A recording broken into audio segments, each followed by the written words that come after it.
I am the master of my fate. I am the captain of my soul. I am living the dream. And I want you to live the dream, because I'm not living the dream because I'm special. I'm living the dream because I was obedient to the call of the dream. So often we spend our lives wishing and hoping and hoping and wishing and desiring things. This is what I know for sure. You don't get what you wish for. You don't even get what you hope for. You get what you believe.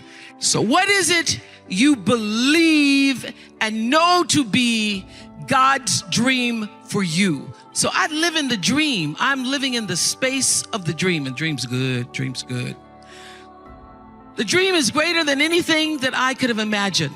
I am responsible for the choices that I make in my life. I am responsible.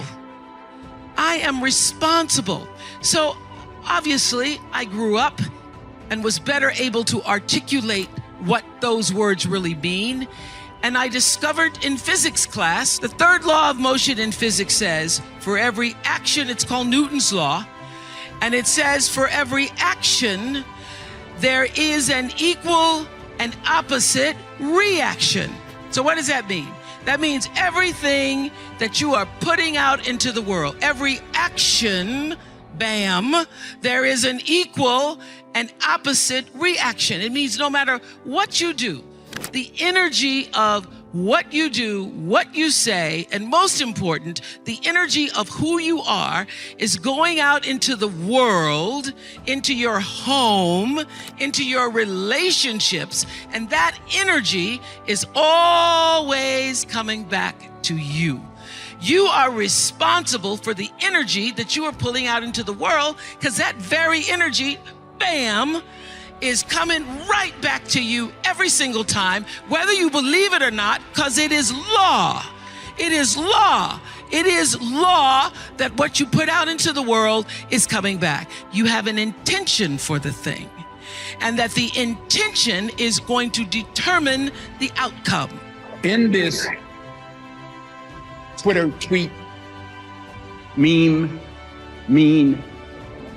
world that we've created for our children, the least we can do is consider what we've done and think about the young people, the future, and individually, collectively do the best we can to try and turn this thing around. I blame no one. I look in the mirror. On the other side of it, what an opportunity we have, because tomorrow's the first day of the rest of our lives. Everybody wants to fulfill the highest, truest expression of yourself as a human being. That's what you're looking for.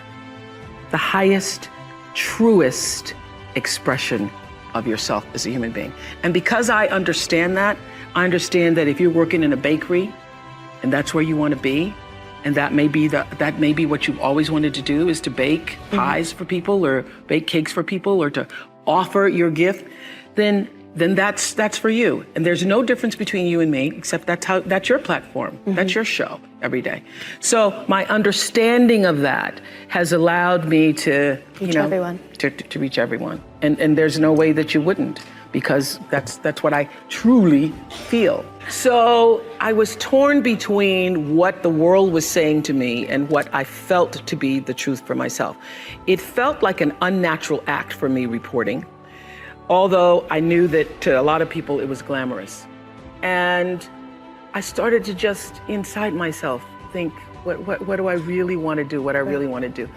And I will say this, knowing what you don't want to do is the best possible place to be if you don't know what to do.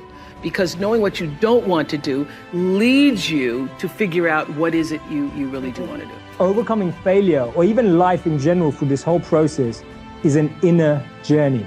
And I'll explain what I mean by that. One of our biggest challenges with failures is that we start worrying about others' approval and validation. That we're worried about breaking the mold because of what people would say. We're worried about taking a risk because we don't know how someone's going to react. I said, what's the most difficult thing you've ever overcome in life? Through my head ran sports injuries, ran health challenges, ran emotional challenges. All these different thoughts ran through my head. And the answer came to me, and I said to myself, it's not even something I've overcome, but I felt it was the right thing to share. I said that one of the most important things, or one of the most difficult things that any of us can overcome, and I haven't overcome it, is living for the perception of others. That's actually one of the most difficult things we can overcome. When we forego the voice of our ego and tune into the voice of our intuition, right? Our voice of our ego says, what will people say? The voice of our ego says, what if you don't make it? The voice of our ego says, this part will be safer. This path is better trodden on. And the voice of our intuition is saying, but you don't love that, you love this. This is your heart's calling. This is what's gonna make you happy every day. If you can make this work, it will be phenomenal. And that's why I always remind myself, and I've been saying this to myself for years, when I've done jobs I didn't like, when I've done jobs that were okay, and I've done jobs that I always said to myself, I'd rather die trying to make a difference and not succeed than don't try at all. Because what's exciting is the journey of every day growing and becoming the person I think I need to be to attract the goal that I want. That's more exciting to me than even reaching that goal. Believing every day that it's possible, believing that it's possible, looking at that limitless possibility and working in that way. Therefore, a lot of the challenges we have are simply to give us responsibility for the success that we're about to take on. I hate plan B. And I tell you why. Because we have so many doubters. We have so many of those people that say no and you can't do it, that's impossible. That is okay because we just turn off, as I said earlier, and we listen and we hear the no being a yes. You can't do it, you can do it, and all of that. So that is possible to do that amongst all the negative people around you. But when you start doubting yourself, that's very dangerous. Because now what you're basically saying is that if my plan doesn't work, I have a fallback plan, I have a plan B.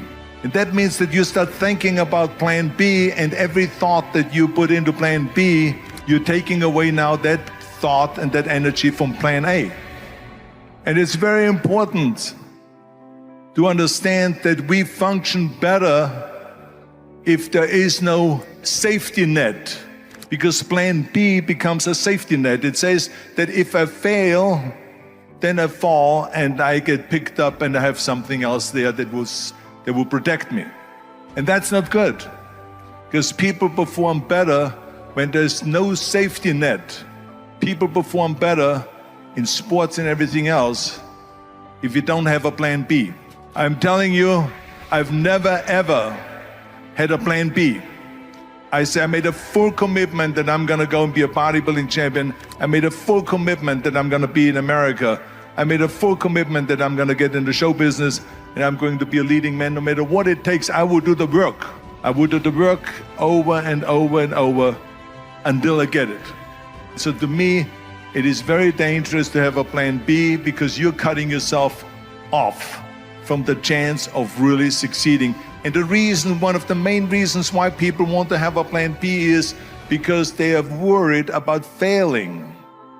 What is if I fail, then I don't have anything else?